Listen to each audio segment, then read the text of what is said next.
Hello everyone. I am very glad to meet you all virtually today. My name is Martina Ronchi, and I am a PhD student in linguistics in Paris University. I have a master degree in foreign language teaching. So today I will be mixing the two fields a little bit. Today we're going to look at EFL textbooks through critical discourse analysis. So my context, my research is based on Japanese textbooks of English, but I really do hope that what I will say will be useful to you all, even if you do not teach in Japan or you do not teach English specifically. So about wait, okay, it's changed. About English education in Japan. Well, it has kind of a reputation, not the best one, to be fair, in traditional media such as the press or radio, or even, just common discourses. English education in Japan is described as, well, not as effective as it could be, and Japanese students portrayed as having some huge obstacles to the learning of English, and all of that is often based on Japan's rank in international proficiency indexes based on English tests. So, for example, you have the Education First here with the 2020 result. I will not discuss how, what I think about assessing language proficiency based on a test, but you can guess it. So English education in Japan is described as having problems, although the Ministry of Education, henceforth MEXT, is trying, I think, in its way. It's multiplying projects and, courses of study, guidelines, and financial means ever since 1989, so that foreign language education, and specifically English education, is based on communication. So that is what the ministry fosters. But on the other hand, what the academic world points out is that these curricular reforms are not applied. So there are obstacles to the application of these reforms. And there also are discrepancies between the guidelines of the ministry and foreign language textbooks. Now, this part was what really puzzled me and intrigued me in a way, because as far as compulsory education goes, so for example, junior high or high school education, the ministry has to approve the textbooks. So it was really intriguing to me to find out that on the one hand, the ministry would foster communicative, learner-oriented, task-based learning approaches. And on the other hand, it would approve textbooks that were not complying with that. And I started asking myself how that could be. And in the end, so now I'm in my 4th year of PhD study.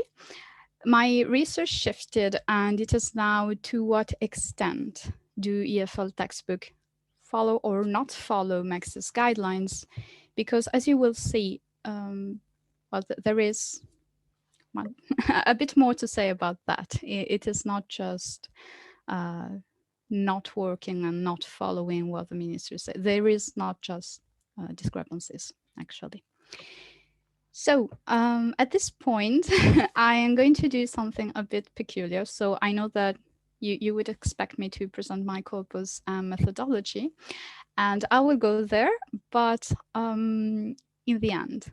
So please bear with me while I take you to a different journey for a couple of minutes. So I'm actually going to try an inductive thinking with you. So I'm going to show you, I'm going to skip to some results, and from them I will try and show you how the linguistic methodology came to be. So I hope it will be a bit interactive to you. And so I'm going to present you 2 units from 2 of the most popular books of English for high schools. So we have My Way and Crown, both are edited from Senseido. And please pay attention because I'm going to test you at the end of the first one. It's nothing serious, but it could be interesting, I hope.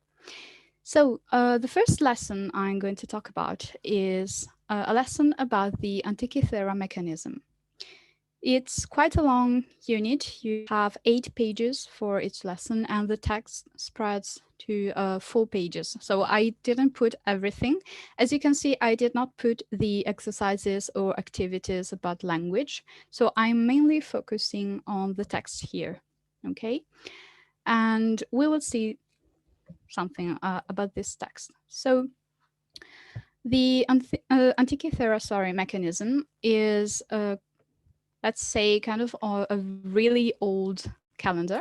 It was a mechanism that was found near the Antikythera island in Greece, and it took almost 70 years to modern researchers to find out what it was and how it worked. So the unit opens with this picture, and we have the title, The Mysterious Object, and questions to, kind of brainstorming questions at the beginning of the unit to make hypothesis. What does it look like? What could it be? Then the authors start presenting the mechanism and its discovery. So they tell us that the mechanism looked just like a clock. It was a surprising discovery. The gears looked much more complex than other gears made in the same period. So they named the Antikythera Mechanism. Sorry. But because the research methods were not so developed at that time, no one could find out what it was. It was a mystery. Then we go on, and in 1972, a British researcher discovered that each gear moved in combination with the main one, so he called it a calendar computer. He was surprised, the authors say, that ancient technology was so advanced because after the Antikythera mechanism, no similar object was invented until the 1700s. How, he asks, could ancient people make such a mechanism? Now, the text ends with explaining that the mechanism shows the dates of the Olympic Games. That, again, it was amazing that ancient people invented such a complex mechanism. And then with a question. Because apparently there is a last gear that scientists could not quite understand the use of. So they ask, what was the last gear for? No one knows yet. Perhaps there were more functions. Now the Antikythera mechanism is displayed in the National Museum in Athens, and it is waiting for the day when you solve all of its mysteries.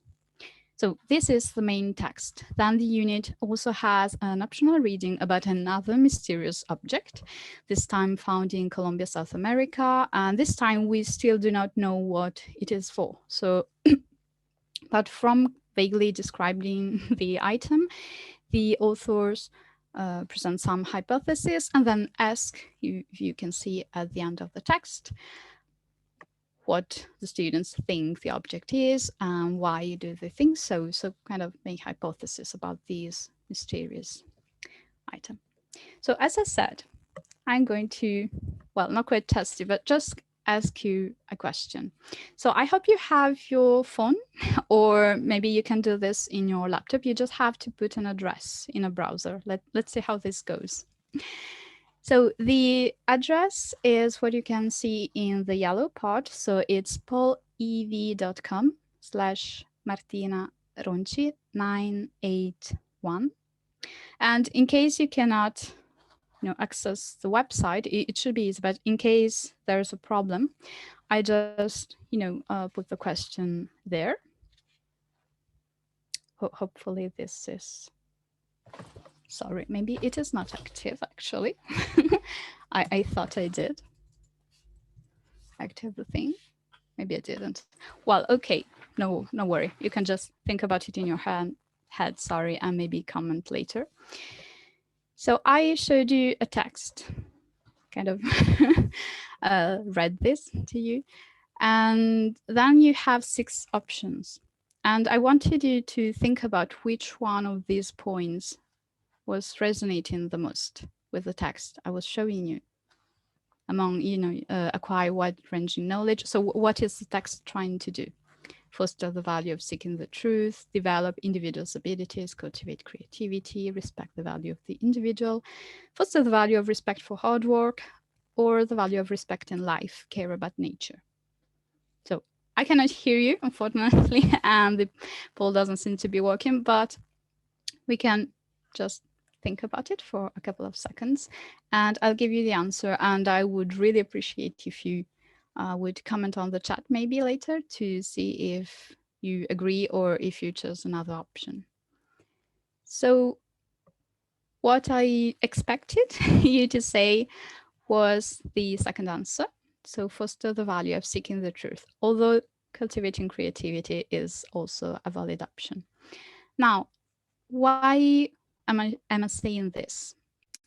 Because when we look closer at the text from a linguistic point of view, we can see what is called an isotopy. So let's say it's the repetition of some items or ideas. It's not a very good definition, but let's make it work like this.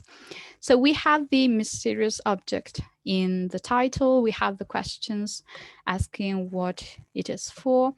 And we have this underlying assumption in all of the texts that what is ancient cannot be technologically advanced. So we have this opposition, and then the opposition is overthrown by the discovery of the Antikythera mechanism. So this leads to surprise, amazement, surprising discovery.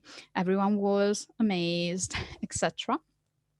As well as the complexity of the mechanism that is stressed throughout the text. So we have also this mystery going on from the beginning to the end of the text. The idea that it needs discovery, it needs someone to try really hard to work out and understand what it is for. And at the very end of the text, the author says, it is waiting for the day when you solve all of its mysteries. So you as in student. Now, I would just like you to bear this in mind while I switch to the second example, and then we will see the importance of this example.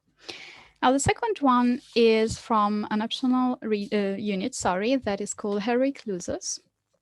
And it is a unit, a lesson where you discover the story of athletes and competitors in the Olympic Games. So the one I'm going to talk to you about is the story of Ranatunge Karunananda. Sorry for my pronunciation. Hope it is all right. And this time we're not looking at isotopy, we're looking at the narrative structure of the text. So I'm going to highlight it for you so that it is easier. Again, it is quite long, I'm sorry. So it is a story of this runner from Ceylon, and he participated in the Tokyo Olympics of 1964, but problem, he was sick. So he could have chosen not to run, but he chose to because he wanted to show his daughter that participating was more important than winning. So he decided to run. That's the resilience in blue there. And of course, he did not win. So he lost. The defeat is implied in the text, not explicitly stated, but we can understand it. So then he had a second moment where when he could have stopped, but he chose not to. Again, he chose to continue to show some tenacity. So that led to the public sneering at him at the beginning, but then as he kept going, as he kept doing his best, the public grew some respect for the athletes, and in the end, when he crossed the finish line, the public was overjoyed and there was a standing ovation and everything. So some kind of symbolic victory. But the real end of the story is actually to be found in an immortality of some sort for the athletes, because his story was portrayed in a movie. And as we can read at the very end of the text, No one who was there that day in 1964 will ever forget the courageous young father who lost the race but won the hearts of millions. So if I were to show you again the 6 options I used earlier,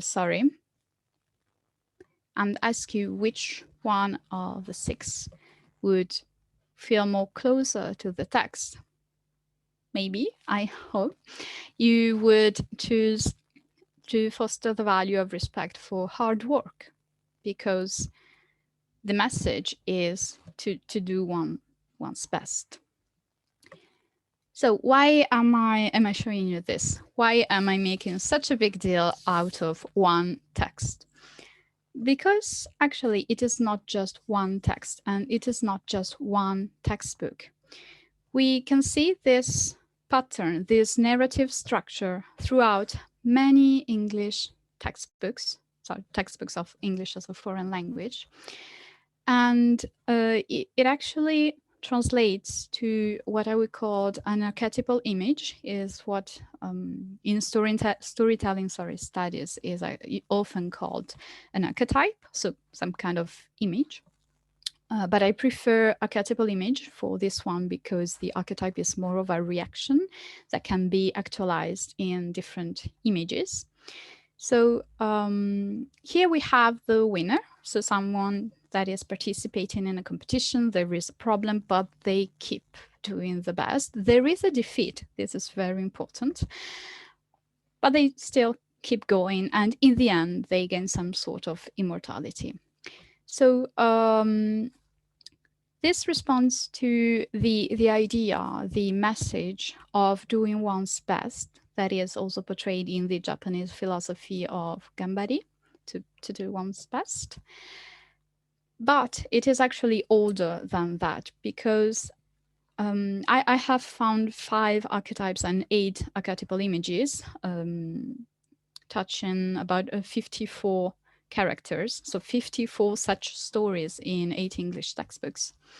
And the use of biographies, the use of the life of a person to share a moral message, to share a value, is so the role models or ikikata ways of living is something that has been going on for thousands of years. It is actually to be found in Chinese tradition from the Middle Age, Chinese Middle Age, not ours.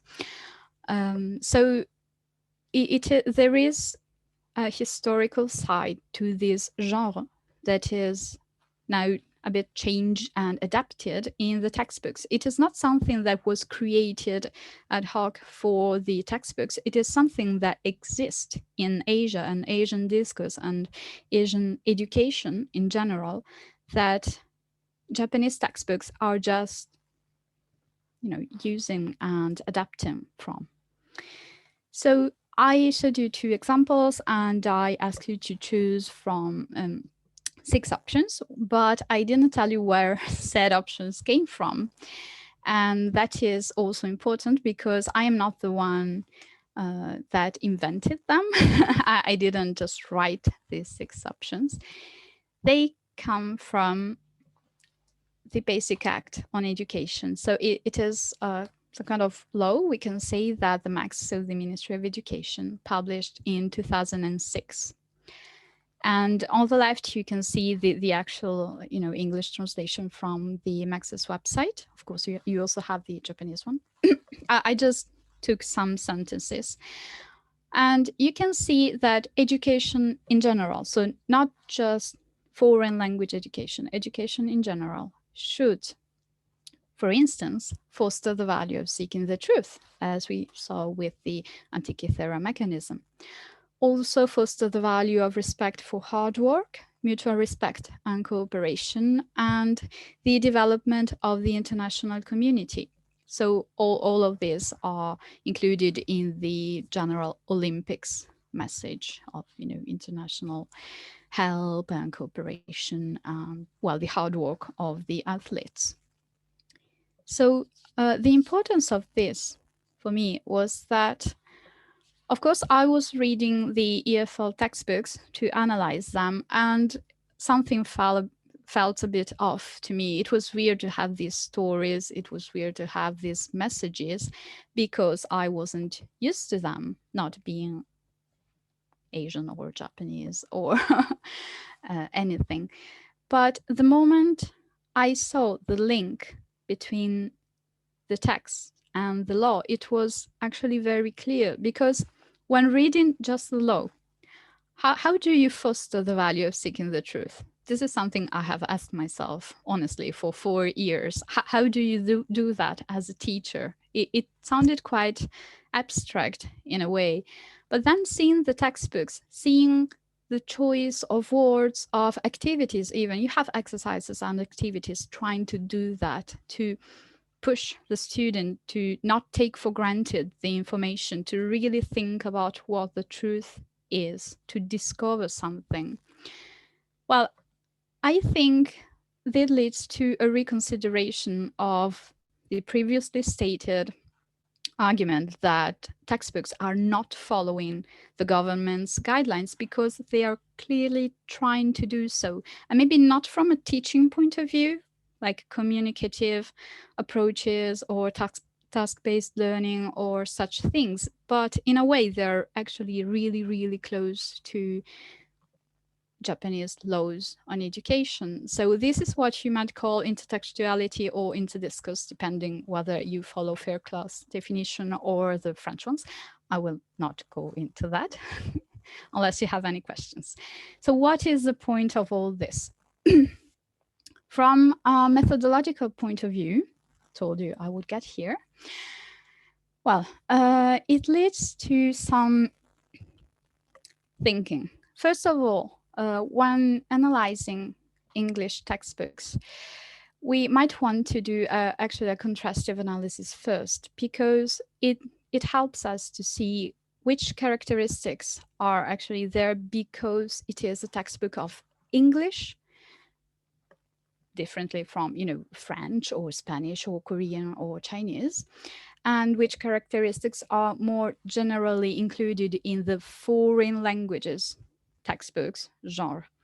So this can help to see what is really peculiar of EFL textbooks and not just foreign language textbooks in Japan. And then from the methodological point of view, what I found out, what I observed was that there wasn't really, I still haven't found one framework that would allow me to see everything I feel that I need to see. So of course I used, teaching methods. You have the textbooks analysis from Little John there, but the two examples I showed you right here, just these two considerations about isotopy and intertextuality, to get there, I needed 5 to 7 methodological frameworks. So I feel that the point is there is so much going on in the textbooks that we cannot just base our conclusions, our results on one framework and decide that it is all.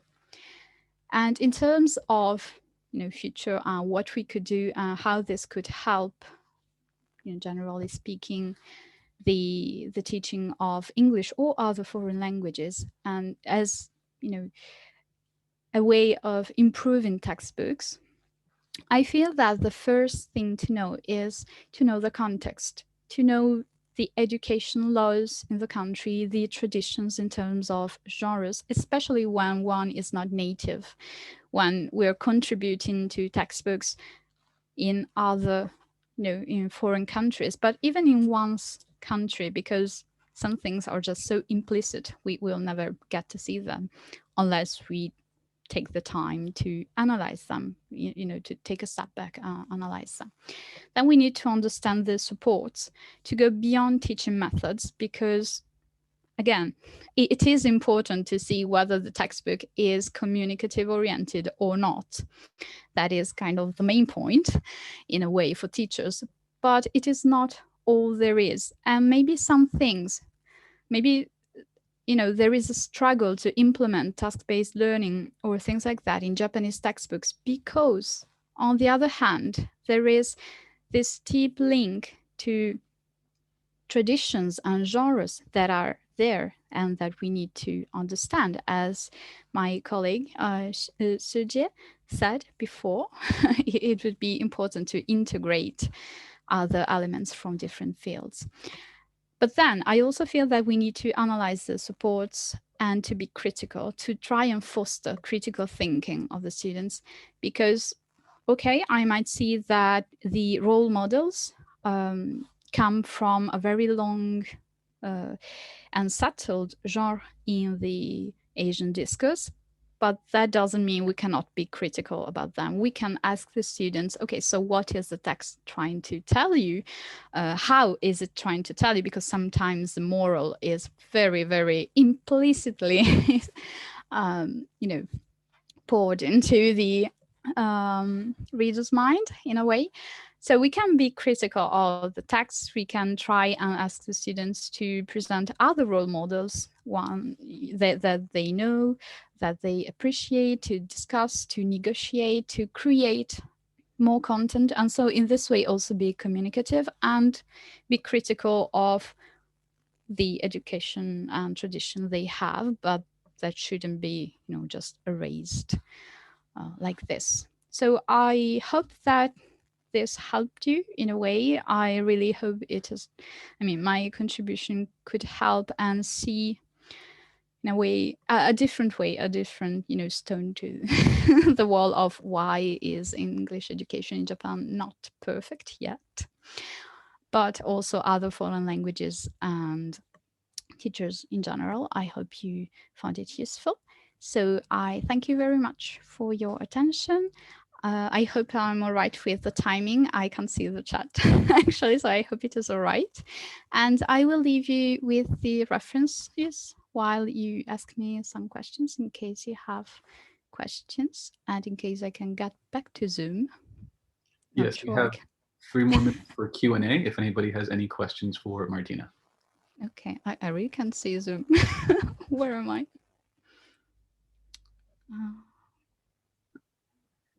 Would it be easier if one of us reads the questions to you? Would that be okay? Yeah, sorry. Maybe I need to stop the sharing. I hope you're all right with the references in case you need them. You can ask me. Okay, now I can see the chat. Okay. Okay, so the first option for Lily. So not the foster the value of seeking the truth, but acquire wide knowledge.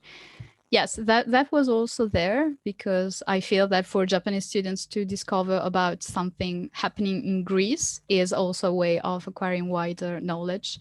I didn't say that, but of course there are, I also feel that there are many different things happening in the same text. So that will also have been an interesting option. Okay, I'm glad the weird order of my presentation made it clear, even for people who really don't know discourse analysis.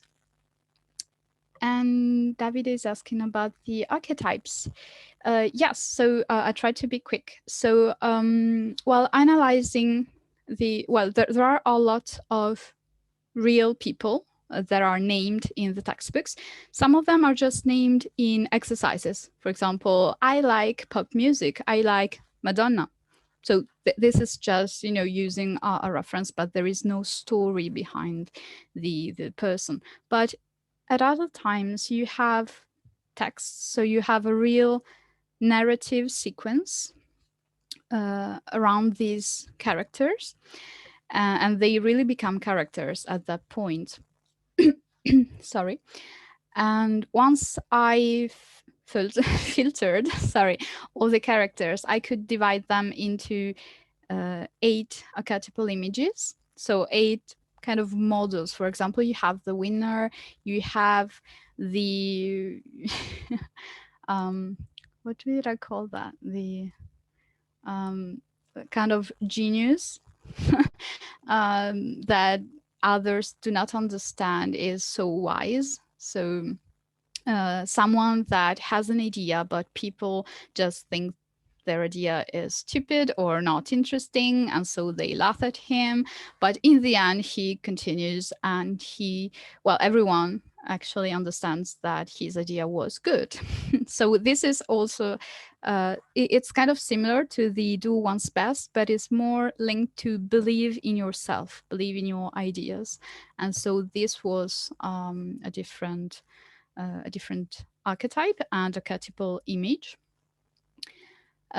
What is interesting also about the archetypes is that they are not very gender equal, because most important messages are conveyed by male characters, Japanese male characters. So in terms of gender and ethnicity, there is still work to do, but this was not the point of the talk, but I feel that it is interesting. And some archetypes are more linked to female characters. For example, the respect of nature is something that is more linked with female characters than male ones, while the do one's best is really linked to male characters, especially the winner is, I think there is only one female example there, and that was the Nadeshiko Japan, so the female soccer team of Japan. I don't know if that answers your question. I hope. So there are these role models in the EFL textbooks, and they come from a Chinese tradition that was also used in Japanese discourse. All right, thank you very much, and thank everybody for your questions as well. If you guys can, unmute your mics temporarily and give Martina a round of applause for her wonderful presentation. Thank you, Martina.